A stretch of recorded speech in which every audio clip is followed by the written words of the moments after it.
로마서 1장 24절부터 32절의 말씀을 제가 봉독하겠습니다. 그러므로 하나님께서 그들의 마음의 정욕대로 더러움에 내어버려 두사 그들의 몸을 서로 욕되게 하게 하셨으니 이는 그들이 하나님의 진리를 거짓 것으로 바꾸어 피조물을 조물주보다 더 경배하고 섬김이라. 주는 그 영원히 찬송할 이시로다. 아멘. 이 때문에 하나님께서 그들을 부끄러운 욕심에 내어버려 두셨으니 곧 그들의 여자들도 순리대로 쓸 것을 바꾸어 영리로 쓰며 그와 같이 남자들도 순리대로 여자 쓰기를 버리고 서로 향하여 음욕이 불릴 듯하며 남자가 남자와 더불어 부끄러운 일을 행하여 그들의 그릇 때문에 상당한 보응을 그들 자신을 받았느니라. 또한 그들이 마음에 하나님 되기를 싫어하며 하나님께서 그들을 그 상실한 마음대로 내버려 두사 합당하지 못한 일을 하게 하셨으니 곧 모든 불의, 추악, 탐욕, 악의가 가득한 자요, 시기, 살인, 분쟁, 사기, 악독이 가득한 자요, 수근수근하는 자요, 비방하는 자요, 하나님께서 미워하시는 자요, 능욕하는 자요, 교만한 자요, 잘하는 자요, 악을 도모하는 자요, 부모를 거역하는 자요, 우매한 자요, 배역하는 자요, 무정한 자요, 무자비한 자라. 그들이 같은 일을 행하는 자는 사형에 해당한다고 하나님께서 정하심을 알고도 자기들만 행할 뿐 아니라 또한 그런 일을 행하는 자들을 옳다 하느니라. 아멘. 오늘 본문은 그러므로라고 하는 접속사로 시작합니다. 원인에 따른 결과를 말할 때 쓰는 단어입니다. 그 결과는 두 가지로 나타났습니다. 하나는 성적인 타락, 두 번째는 도덕적인 타락입니다. 이 성적인 타락과 도덕적인 타락을 갖게 된 원인은 뭔가? 그 원인은 하나님으로 예배하지 않았고 그 자리에 다른 것을 채웠기 때문입니다. 사람들이 다른 것을 채웠던 이유는 인간이 갖는 정욕이었던 거죠. 그 정욕으로 말미암아 결과를 가졌습니다. 그 결과는 성적인 타락과 그리고 도덕적인 타락입니다. 먼저 우리는 오늘 본문을 해석하기 위해서 본문을 관찰해야 되겠습니다. 여러분 24절부터 28절까지 말씀해 보면 바울이 반복해서 쓰는 표현을 하나 볼 수 있습니다. 내버려 두었다는 표현입니다. 24절 내버려 두었습니다. 26절 내버려 두었습니다. 28절 상실한 마음대로 내버려 두었습니다. 세 번씩 바울이 이렇게 반복하는 이 말씀을 좀 더 깊이 들어가 보면 하나님으로 예배하지 않은 것 때문에 사람들은 하나님과 거리가 멀어졌다는 말입니다. 그 하나님과 거리가 멀어진 것이 마침내 상실한 마음대로 미친 상태로 갔다고 말합니다. 마치 부모님들의 말씀을 잘 듣지 않는 아이들에게 부모님들은 네 마음대로 해라, 네 마음대로 해라, 너 미쳤구나 라고 하는 말과 동일합니다. 이제 하나님이 사람과 관계를 맺고 사람과 삶을 나누기를 원했던 이 하나님을 점점점 멀리했던 사람들에게, 인간들에게 바울은 말합니다. 너희들이 마침내 미쳤구나 라고 얘기합니다.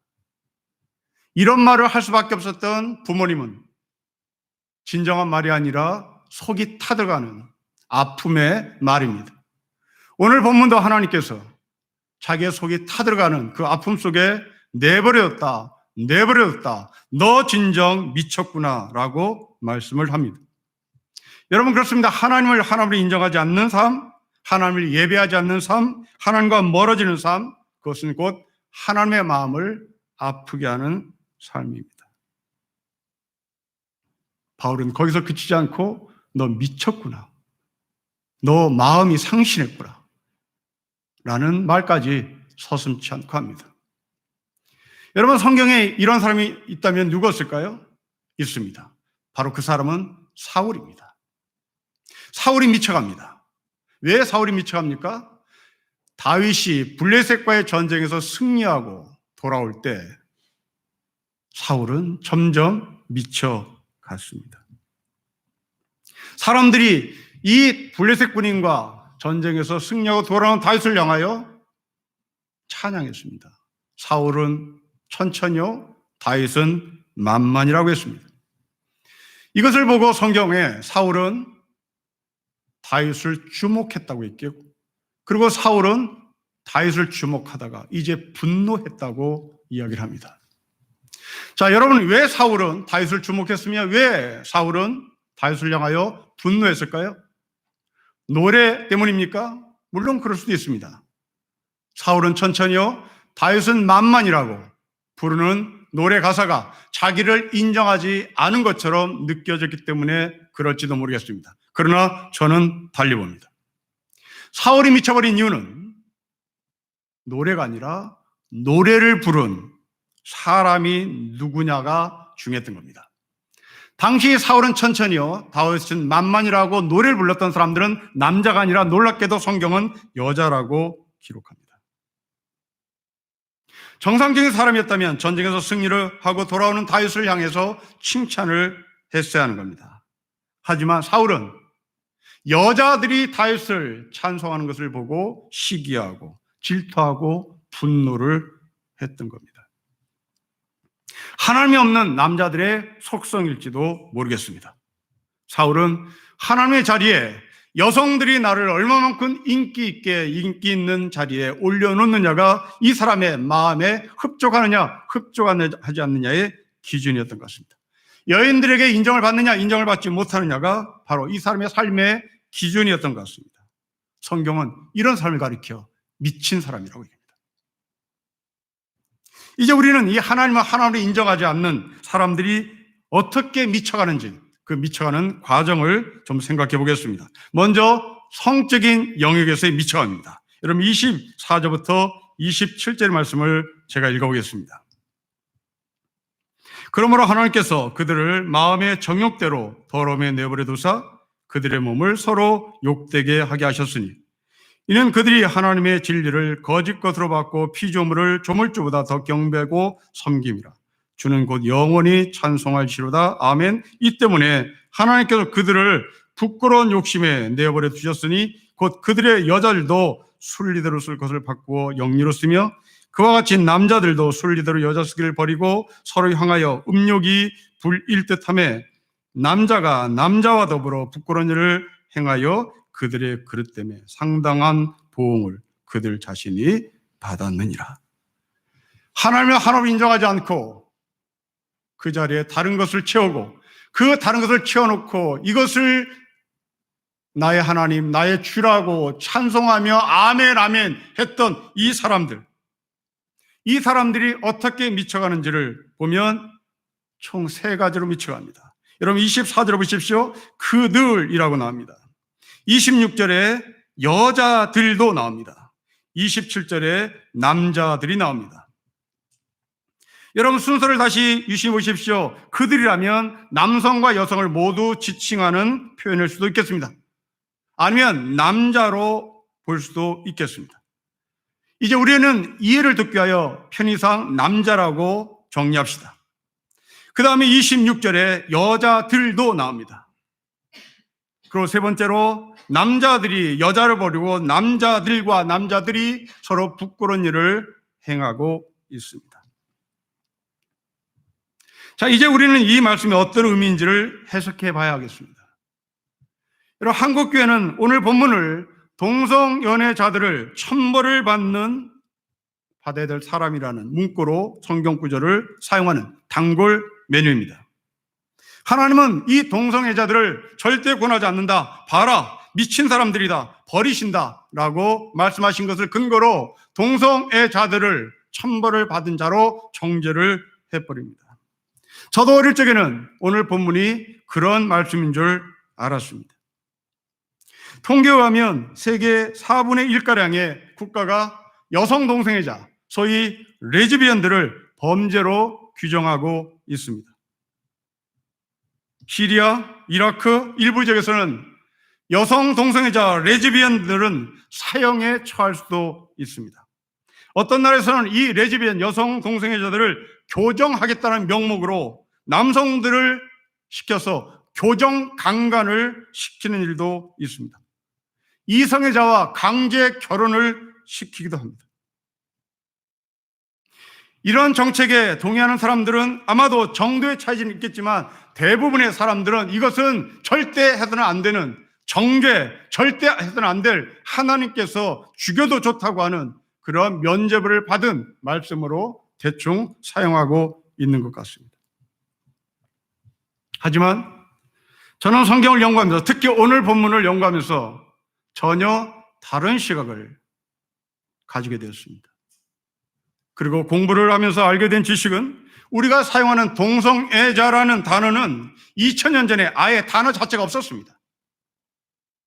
우리가 사용하고 있는 이 동성애라는 단어는 1867년에 나온 단어입니다. 독일의 크라프트 에빙이라는 의사가 만들어낸 신조어입니다.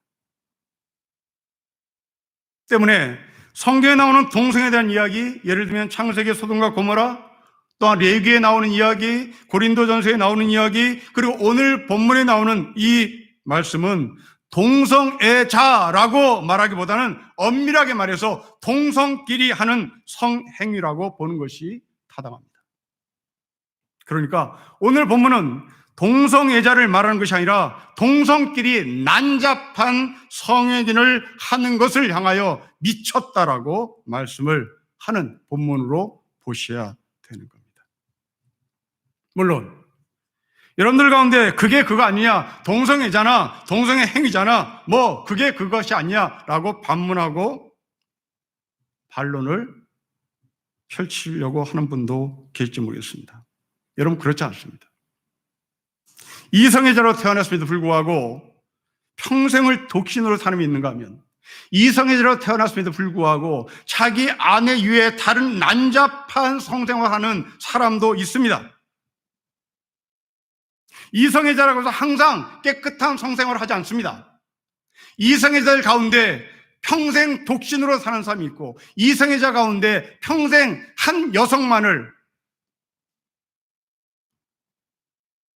존중하고 사랑하는 사람이 있는가 하면, 이성애자로 태어났음에도 불구하고 난잡한 성생활을 하는 사람이 있습니다.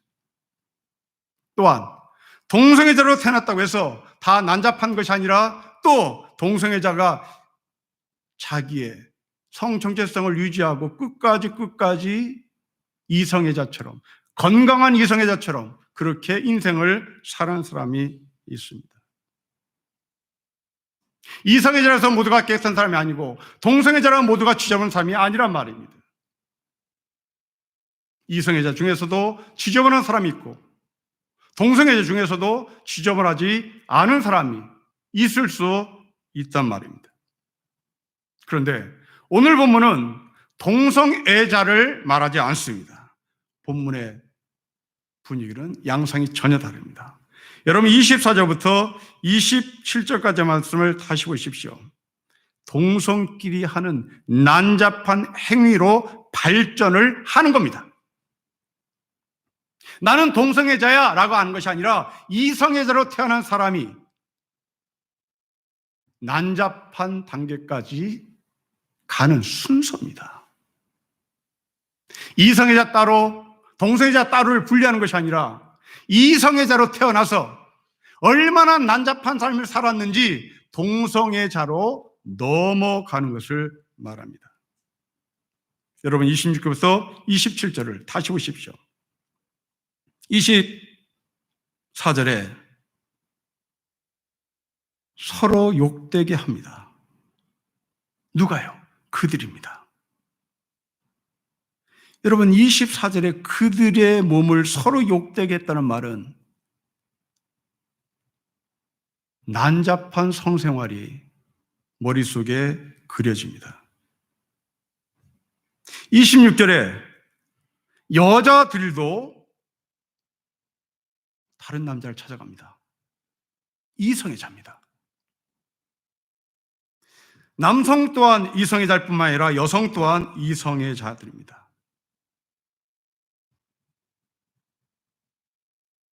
27절은 이제 그것도 성에 차지 않으니 남자들이 여자를 버리고 남자가 남자로 더불어 부끄러운 일을 행합니다. 여러분, 왜 그럴까요? 왜 이성애자로 태어나서 한 여성을 존중하고 한 여성을 사랑하지 않고 한 남성을 사랑하지 않고 왜 바꿔치기 할까요? 그리고 왜 그것을 뛰어넘어 동성끼리 이렇게 난잡한 성행위를 할까요? 이 질문에 답을 하기 위해 우리는 다시 성경이 말하는 결혼이 무엇인지를 물어야 될 것입니다.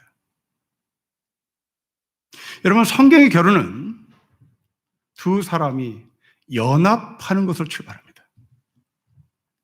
그 두 사람이 연합해서 자녀를 낳는 것이 결혼이라고 얘기합니다. 여러분, 이 원리를 잊지 마십시오. 자녀를 낳는 것이 결혼이 아닙니다. 연합이 먼저입니다. 이 연합이 먼저란 말은 사랑이 먼저란 말입니다. 사랑이 앞선 출생입니다. 사랑이 없는 출생은 성경에서 인정하지 않습니다. 그건 성경이 말하는 결혼이 아닙니다. 성경이 말씀하시는 결혼은 사랑이 전제된 출생을 말합니다.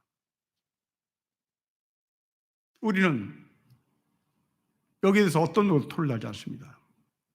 그러나 그렇지 않습니다. 고대 시대는 사랑을 전제로 한 출생, 이것을 결혼이라고 보지 않았습니다. 고대 시대의 결혼은 사랑이 없어도 출생을 시키는 것이 결혼이었습니다. 왜?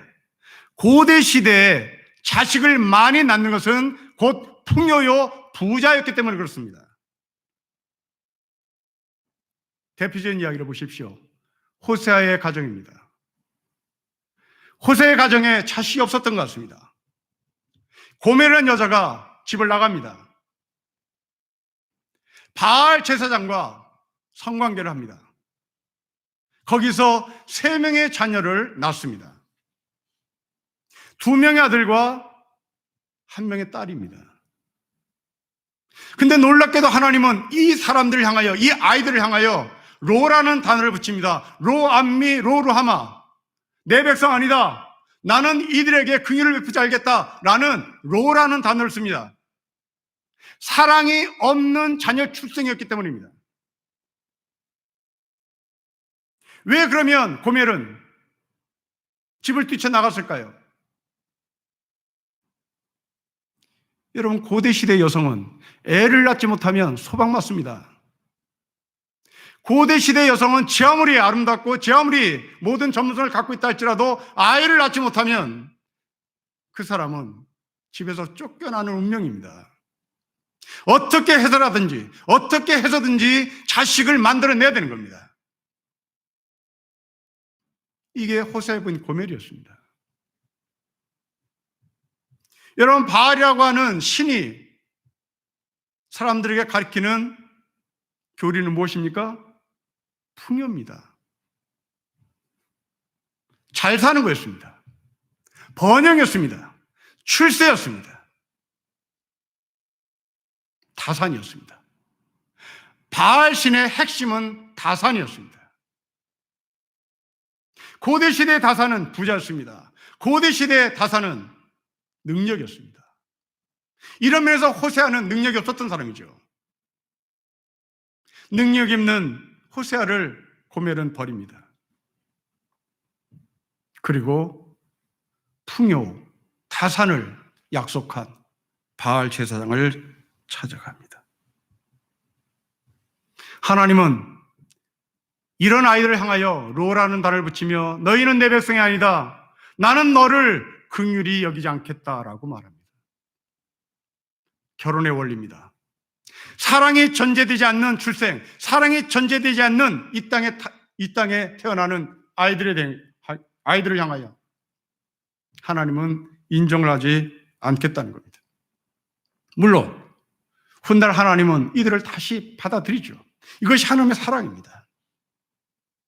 그러나 저는 여러분들에게 분명히 말씀드립니다. 사랑이 없는 출생은 성경이 말하는 결혼이 아니란 말입니다.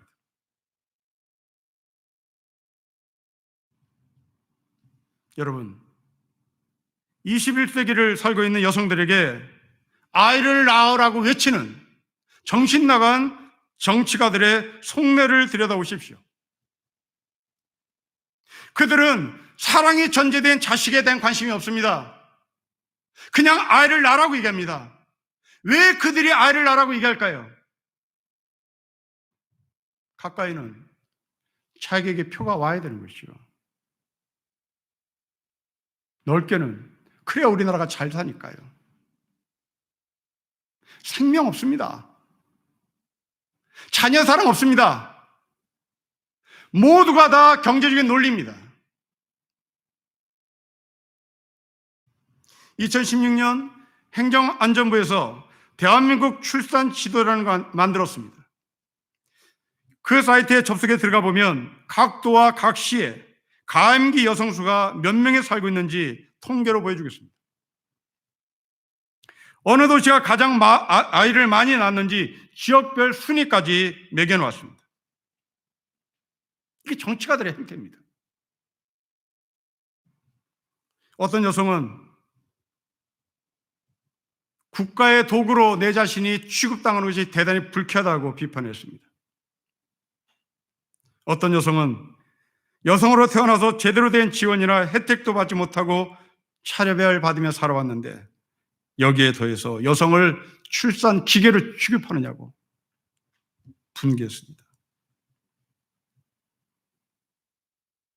아이를 낳으라고 말하는 정치가들의 결혼, 그들은 사랑이 아닙니다. 그들은 자본입니다. 현대판 바알신들입니다. 노동력을 확보해야 하기 때문에, 경제가 돌아가야 되기 때문에. 물론 저는 우리나라의 인구가 감소하는 것을 찬성하는 입장에 서 있는 사람은 결코 아닙니다. 하지만 젊은이들이 진정으로 출산하기를 원한다면 사랑의 먼저를 가르쳐야 되는 겁니다. 그 사랑의 근거에서 건강한 가정을 세우는 것이 이 땅의 지도자가 할 몫입니다. 사랑할 수 있는 시간적 여유, 사랑의 뭔지를 실천할 수 있는 사회적 구조, 또한 그 사랑의 뭔지를 배울 수 있는 교육 공간, 이런 것들을 제공하고 건강한 가정을 세워 건강한 자녀들이 출생하는 것이 국가 경쟁력을 진실로 높이는 길입니다. 호세에 보인 고멜은 오늘날 정치가들과 같이 애를 낳으라고, 애를 낳으면 장땡이라고 말하는 사람일지도 모르겠습니다.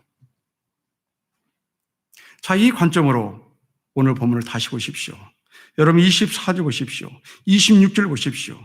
24절과 26절은 노동력을 확보하지 않는, 노동력을 확보하지 못한 남자, 노동력을 확보하지 못한 여자가 아닐까라는 측면으로 보십시오.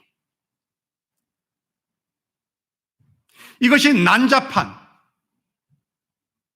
쪽이 아니라 동성애 자들을 그렇게 죽일 놈 살릴 놈 외치는 그 관점에서가 아니라 혹시 이 남자들은, 혹시 이 여자들은, 왜? 이건 2000년 고대 시대이기 때문에 그렇습니다. 아이를 낳아야만 될 수밖에 없는 남자, 여자가 아니었을까로 접근해 보시란 말입니다. 그렇다고 해서 그것이 합리화되는 것이 아니란 말입니다.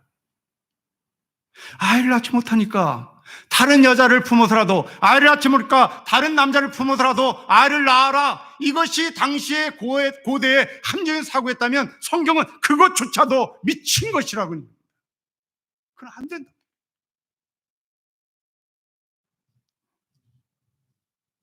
하나님의 자리에 경제를, 하나님의 자리에 노동력을, 하나님의 자리에 풍요를 올려 놓았기 때문입니다. 여러분, 제가 이렇게 경제 논리로 보는 근거는 당시 로마라는 나라는 세계를 제패한, 그리고 세계를 통치하는 제국이었기 때문에 있습니다. 여러분, 제국은 노동력이 필요한 나라입니다. 여러분, 미국이란 거대한 나라 보십시오. 미국이란 거대한 나라의 최고의 필요한 사람들은 노동자들입니다. 제국을 돌리려면 그런 사람들이 많아야 되는 겁니다. 인구가 많아야 되는 겁니다. 이런 관점으로 오늘 우리의 현실을 보십시오. 누군가는 돈 때문에 자식을 버립니다. 돈 때문에 남편을 버립니다. 아내를 버립니다. 오늘 본문은 그 관점에서 보셔야 될 것 같습니다. 놀랍게도 돈 때문에 남편을 버리고 아내를 버리고 자식을 버리는 그 사람들은 저 세상 사람이 아니라 로마교회 교인들 가운데 있습니다. 로마서는 로마교회 교인들에게 주시는 바울의 편지라는 것을 전제하십시오. 하나님의 자리에 다른 어떤 것을 놓았습니다. 거기에 자본이 올라갔습니다. 거기에 노동력이 올라갔습니다. 거기에 풍요가 올라갔습니다. 아이를 낳지 못한다고 여자를 내쫓았습니다. 그 여자는 아이를 낳게 하여 다른 남자를 맞이합니다. 성경은 이것을 가리켜 미쳐간다고 말씀합니다. 여러분, 이 시대의 모습과 똑같습니다. 어떤 아버지가 낡은 차를 없애고 새 차를 사기 위해서 자동차 딜러와 전화로 계약을 맺었습니다. 아버지가 전화로 딜러에게 제가 돈이 없어서 그러는데 최대한 장기로 부탁합니다. 그러자 옆에 있던 딸이 슬픈 기색을 하며 아빠, 정말 돈 없어? 장기를 팔아야 될 정도로 돈이 없어? 여러분, 이 아이는 돈이 없다는 소리에 화들짝 놀랬고 장기 할부 카드를 끊겠다고 하는 것을 아빠 장기를 파는 것으로 오해를 했던 겁니다. 여러분, 요즘 애기들이 엄마에게 하는 질문이 있다죠? 엄마는 왜 돈 벌러 안 가냐고. 여러분, 이게 2000년 전에 로마 교회 성도들 가운데 있었던 겁니다. 돈이 없으면 죽는 거예요. 돈 없다는 말에 화들짝 놀라는 딸, 엄마 돈 벌러 안 가? 라고 말하는 이 돈에 지배당하는 어린아이들. 여러분, 이 어린아이들이 돈이 뭔지를 몰라야 될 나이인데 놀랍게도 이런 돈을 알고 있습니다. 아니, 돈을 모를 겁니다. 돈의 힘이 뭔지를 알고 있을 겁니다. 그러면 27절은 어떻게 봐야 할 것인가 합니다. 여러분, 27절 보십시오. 27절은 출생도 아닙니다. 그와 같이 남자들도 순리대로 여자 쓰기를 버리고 서로 향하여 음욕이 불일 듯하며 남자가 남자와 더불어 불꽃 일을 행하여 그들의 그릇됨에 상당한 보응을 그들 자신이 받았느니라. 여러분, 남성과 남성이 하는 성행위를 우리는 어떻게 봐야 할 것인가? 이 사람들은 생산을 포기한 사람인가? 생산을 포기한 사람이라면 풍요 체제를 거부한 저항가들이란 말인가? 그렇게 볼 수도 있겠습니다. 그런데 성경은 아니라는 거죠. 그렇게 풍요를 거부하며 저항가의 삶을 사는 사람, 나는 차라리 아이를 낳지 말겠어, 나는 아이를 낳지 않겠어 라고 외치는 그런 사람이라면 이렇게 부정적으로 기록하지는 않았을 것입니다. 놀랍게도 아이를 낳지 않겠다 라고 비칠 것 같은 이 말씀을 성경은 미쳤다고 얘기합니다. 여러분, 도대체 이 사람은 누굴까요? 여러분, 이 사람은 주로 어디서 일어난 사건인가 하면 전쟁터에서 일어난 사건입니다. 로마는 전쟁으로 먹고 사는 전쟁 국가입니다. 로마는 남성 간의 성행위는 전우회를 증진시키고 사랑하는 사람 앞에서 기꺼이 죽어가는 것을 최고로 여겼습니다.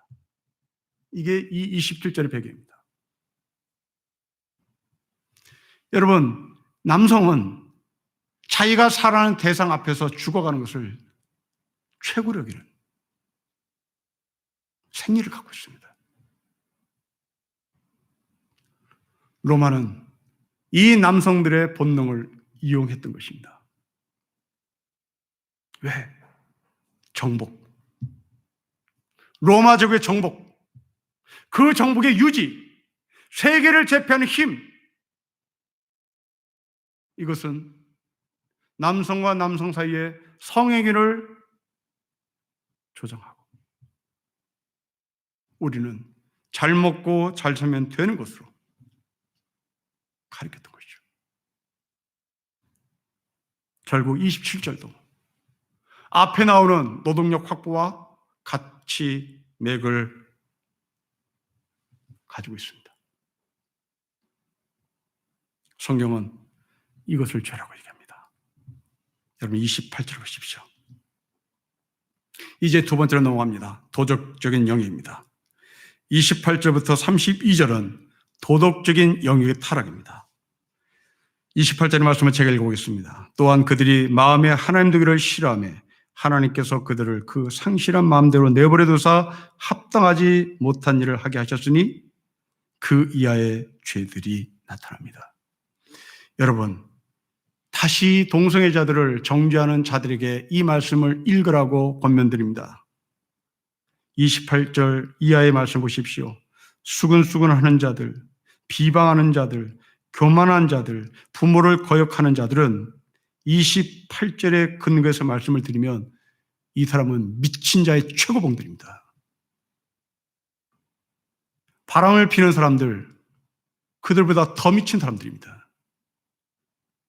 다른 여자를 보고 다른 남자를 보고 남자와 남자끼리 난잡한 성생활하는 것은 내버려 둔 상태입니다. 그런데 바울은 부모를 거역한 것은 내버려 둔 것이 아니라 미친 사람이라고 얘기하는 겁니다. 수근수근대는 사람을 미친 사람이라고 얘기합니다. 비방하는 사람을 미친 사람이라고 얘기하는 겁니다. 여러분, 이 말씀을 우리는 어떻게 받아들여야 될지 모르겠습니다. 부모를 거역하는 것은 있을 수 있습니다. 수근수근대는 것은 있을 수 있다고 얘기합니다. 비방하는 거 있을 수 있다고 얘기합니다. 그러나 성경은 정반대입니다. 있을 수 없다. 부모를 거역하는 것은 있을 수 없다. 남을 향하여 비방하라 수근수근대는 것은 있을 수 없다.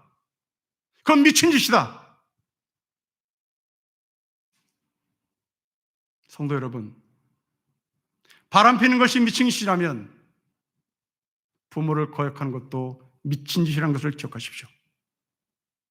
더 나아가 부모를 거역하는 것은 바람 피는 것보다 더 미친 짓이라는 사실을 기억하십시오.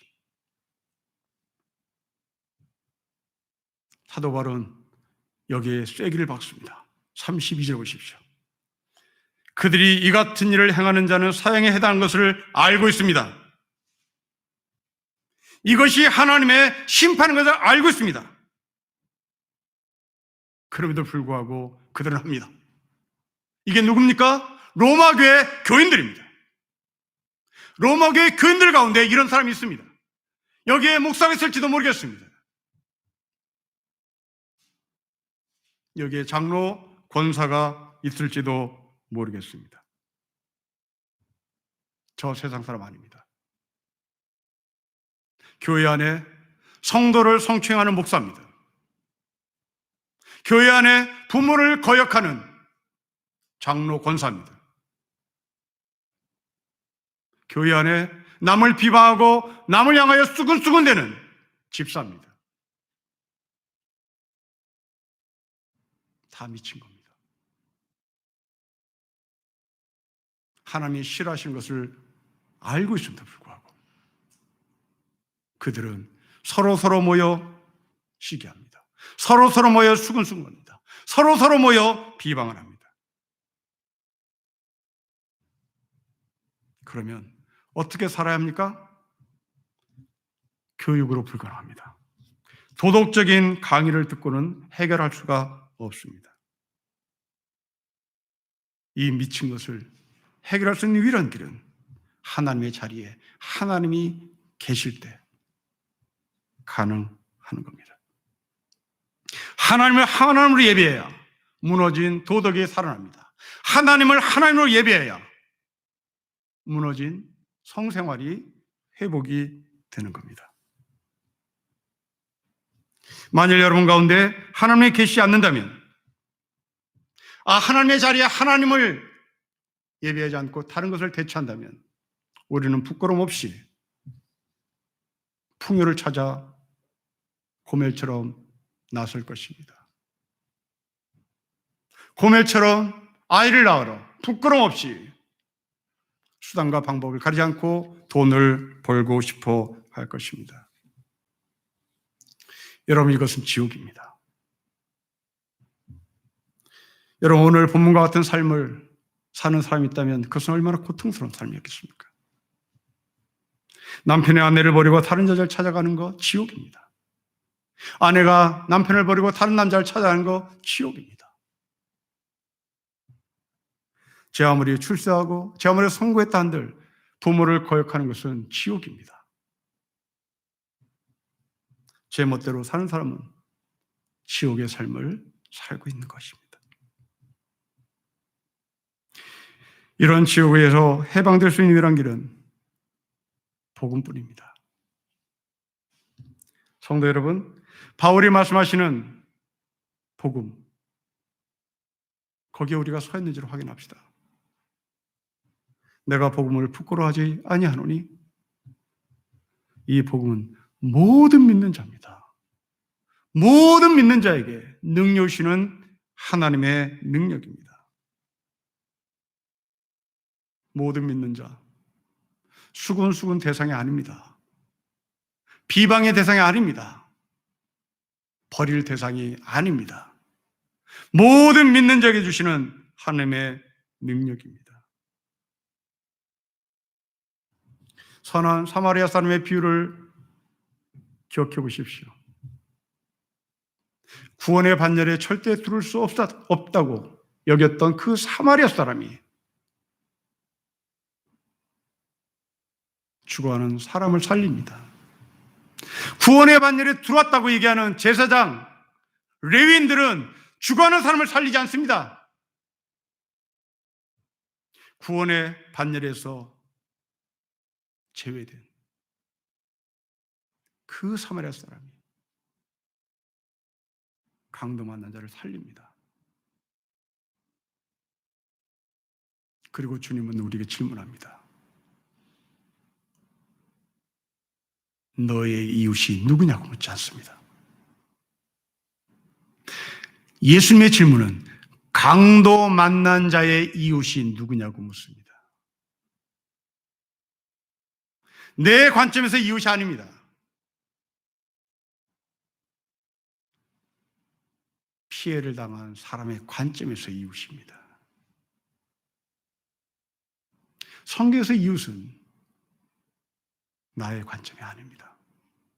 성경에서 이웃은 도움을 받아야 할 사람의 입장에서의 이웃입니다. 레위는, 제사장들은 자기의 관점에서 사마리아 사람은 자신의 이웃이 될 수 없었습니다. 레위인과 제사장의 관점에서 지금 예배를 드리러 가는 그 길목에 쓰러져 있는 피 흘린 사람은 자기의 이웃이 될 수가 없었습니다. 그러나 복음은 그들이 이웃입니다. 에티오피아 내시의 세례 광경을 기억해 보십시오. 여러분, 내시입니다. 고대 시대의 내시는 법정 증언대에 설 수 없었던 사람입니다. 사람이 아니었습니다. 그런데 빌립은 하나님의 말씀에 순종해 그 내시에게 복음을 전합니다. 그 내시는 오늘날 동성애 잘지 모르겠습니다. 그 내시는 오늘날 부모를 거역한 사람일지 모르겠습니다. 미친 사람일지 모르겠습니다. 복음은 그 내시까지도 구원을 시키고 세례를 받게 하는 겁니다. 여러분, 그 내시가 세례를 받고 나서 내시가 아니었다, 그렇게 말할 수가 없는 겁니다. 그냥 죽을 때까지 내신 겁니다. 회개하면 받아줄 게가 아닙니다. 그냥 그렇게 사는 사람입니다. 복음은 그들을 찾아갑니다. 사랑하는 성도 여러분, 풍요를 위해서라면 수단과 방법을 가리지 않는 번영신학, 출세신학, 성공신학, 그것은 다 미친 짓입니다.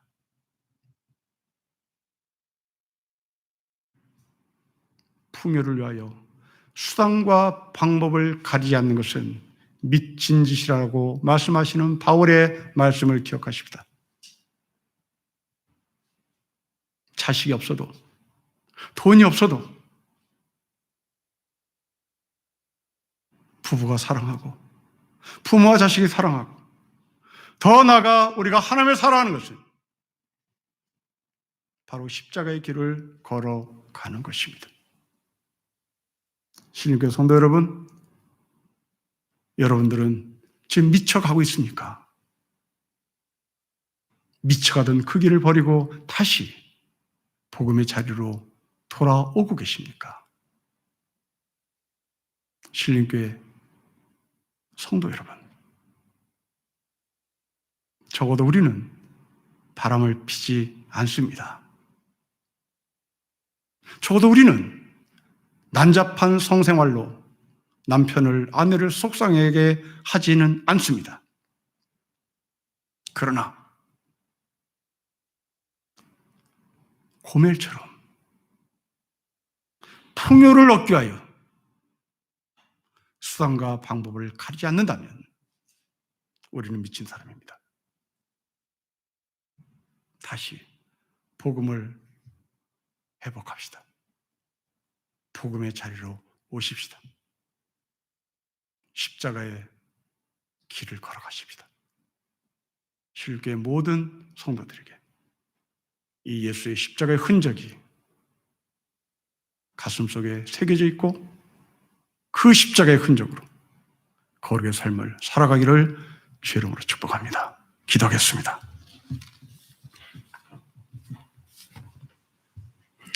하나님 아버지, 하나님의 자리에 하나님을 예배하지 않았더니 성적인 타락과 도덕적인 타락이 온 것을 나누었습니다. 이 모든 것의 공통점은 풍요요, 성공이요, 출세요, 남을 비방하고 남을 짓밟고서라도 출세하는 것이 최고라고 여겼던 2000년 전 로마 제국의 모습, 그 안에 있는 로마 교회 교인들, 바로 이것이 오늘 우리의 모습이 아닌가 싶어 다시 되돌아봤습니다. 복음의 자리로 오게 해 주십시오. 복음을 회복하게 해 주십시오. 십자가를 손에 쥐게 해 주십시오. 십자가를 우리의 신비 속에 새기게 하여 주십시오. 돈이 없어도, 자식이 없어도, 출세를 하지 못해도 하나님을 하나님으로 예배하는 것이 진정한 하늘의 백성인 것을 알게 하여 주십시오. 주 예수 그리스도의 이름으로 기도합니다. 아멘.